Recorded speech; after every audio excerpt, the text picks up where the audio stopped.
প্রথাগত চাষ বাদ দিয়ে নতুনত্ব চাষ করার প্রবণতা দীর্ঘদিন ধরেই রয়েছে পূর্ব মেদিনীপুর জেলার কোলাঘাট ব্লকের অন্তর্গত বৃন্দাবন চক গ্রামের প্রমথ মাঝির।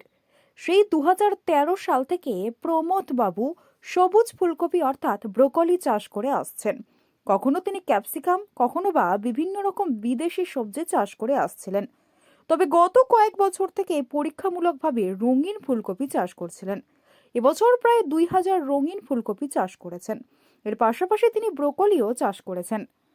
প্রমথ বাবুর ভাষায় এবছর রঙিন ফুলকপির বাজারে যথেষ্ট কদর রয়েছে। বাজারে গড়ে 40 টাকা করে বিক্রি করছেন এই রঙিন ফুলকপি। স্থানীয় দেউলিয়া, কোলাঘাট এবং খুকুরদহ সবজি বাজারে তিনি এই রঙিন ফুলকপি বিক্রি করছেন। এছাড়াও বাড়ি থেকে কিনে নিয়ে যাচ্ছেন তার চাষের এই রঙিন ফুলকপি। হলুদ ও লাল প্রজাতির এই ফুলকপি তিনি চাষ করেছেন। তার এই সবজি চাষ দেখবার জন্য বহু কৃষক আসছেন এবং তার সেই ফুলকপি খেতে।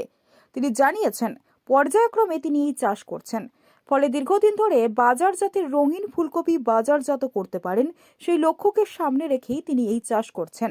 বর্তমানে প্রতিদিনই বাজারজাত করছেন তার এই রঙিন ফুলকপি।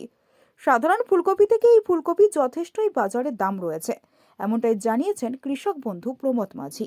তিনি আরও জানান, আগামী বছর আরও বৃহৎ আকারে চাষ করবেন এই রঙিন ফুলকপি।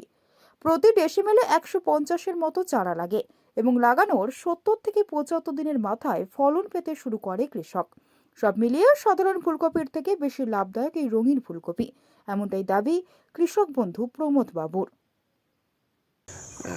গত বছর আমি করেছিলাম, তার আগের বছর দেখছিলাম যে এরকম ধরনের মার্কেটে হয়, যার ফলে খোঁজ খবরকে ইন্টারনেটে সার্চ করে একটা কোম্পানির ভালো বীজ থাকে সেটা প্রথম বছর ট্রাই করি। প্রথম বছর 500-700 মতো করছিলাম, তো তাতে দেখলাম ফুলের সাইজও খুব ভালো এবং কালারও খুব সুন্দর। আর গত বছর চাহিদাও ভালো ছিল যেহেতু নতুন। এই বছর সেই জায়গায় আমি প্রায় 1000-2000-এর মতো চারা এবছর লাগিয়েছি আর কি, পরপর আর কি, একসঙ্গে নয় পরপর আর কি। তো এটা কতটা লাভদায়ক চাষ মনে করছেন? এখন মার্কেটে যেটা বাজার দিচ্ছে খুবই লাভজনক। অন্যান্য কপির থেকে দাম অনেক গুণে বেশি। মানে ও যদি 20 টাকায় সেখানে 40 থেকে 50 টাকা রেট, যেহেতু এর সাইজও খুব ভালো এবং কালারও খুব সুন্দর কালার, সেক্ষেত্রে চাহিদা ভালো। কীরকম দামে পাচ্ছেন বিক্রি করছে? এখন আমার মার্কেটে 35 টাকা 40 টাকা পাইকারি বিক্রি, 35 থেকে 40। খুচরা ওরা 50 টাকা বিক্রি করে, যেটা জানা যায় আর কি। আমার লোকাল মার্কেটেও বিক্রি হয় এবং কোলাহাট, মাসকড়া এইসব জায়গায় মালগুলো যাচ্ছে আর কি। সাধারণ তুলনায় কতটা লাভদায়ক মনে করছেন? সাধারণ কীরকম দাম পেতেন এটা কেমন? হ্যাঁ, সাধারণ কপির তুলনায় লাভ তো অনেকখানি, কিন্তু যেহেতু এর সেল কম, সে তুলনায় সেদিক দিয়ে দেখতে গেলে যে লাভ বেশি হচ্ছে কিন্তু বিক্রি তো কম। একে তো বেশি একদিনে নিয়ে গেলে মার্কেটে নাও খেতে পারে, যার ফলে হিসাব করেই করতে হয় যাতে করে মার্কেটের চাহিদা অনুযায়ী কম দেখা যায় সামনের বছর আরও কিছুটা চাষ বাড়াবো এরকম। বাজারে যখন নিয়ে যাচ্ছেন সাধারণ যারা ক্রেতা তাদের মধ্যে কতটা আগ্রহ দেখতে পাচ্ছেন? আগ্রহ তো খুবই। আমি নিয়ে গেলে যেই সবাইকে দেখাতে হয় কি, আমি যেহেতু কাগজ ফাগজ চাপা দিয়ে নিয়ে যাই যাতে করে চোট না পায়।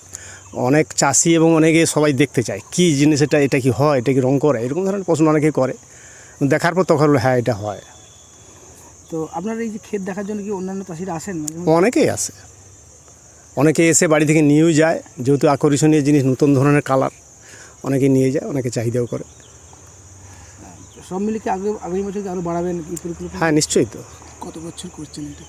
আমি সামনের বছর এই 2 বছর সামনের বছর পিছনে করেছিলাম, এই বছর। আগে অন্যান্য চাষবাস করতেন? হ্যাঁ, আগে ব্রোকলি অন্যান্য এগুলো সবই করতাম। এই বছর, সামনের বছর ইচ্ছা আছে এর থেকে নিশ্চয়ই চাষ বাড়াবো, কারণ একটু একটু মানুষ জানছে, খাচ্ছে এবং এর গুণাগুণ নিশ্চয়ই যারা ফলো করে জানে যে এর গুণাগুণ কী আছে। কোথায় বিক্রি করছেন এগুলো, কোন জায়গায়? আমার লোকাল মার্কেটে বিক্রি হয়, বাকি কোলাহাট, মাসকড়া এইসব মার্কেটেও পাইকারি নিয়ে যায়। ভালো চাহিদা রয়েছে?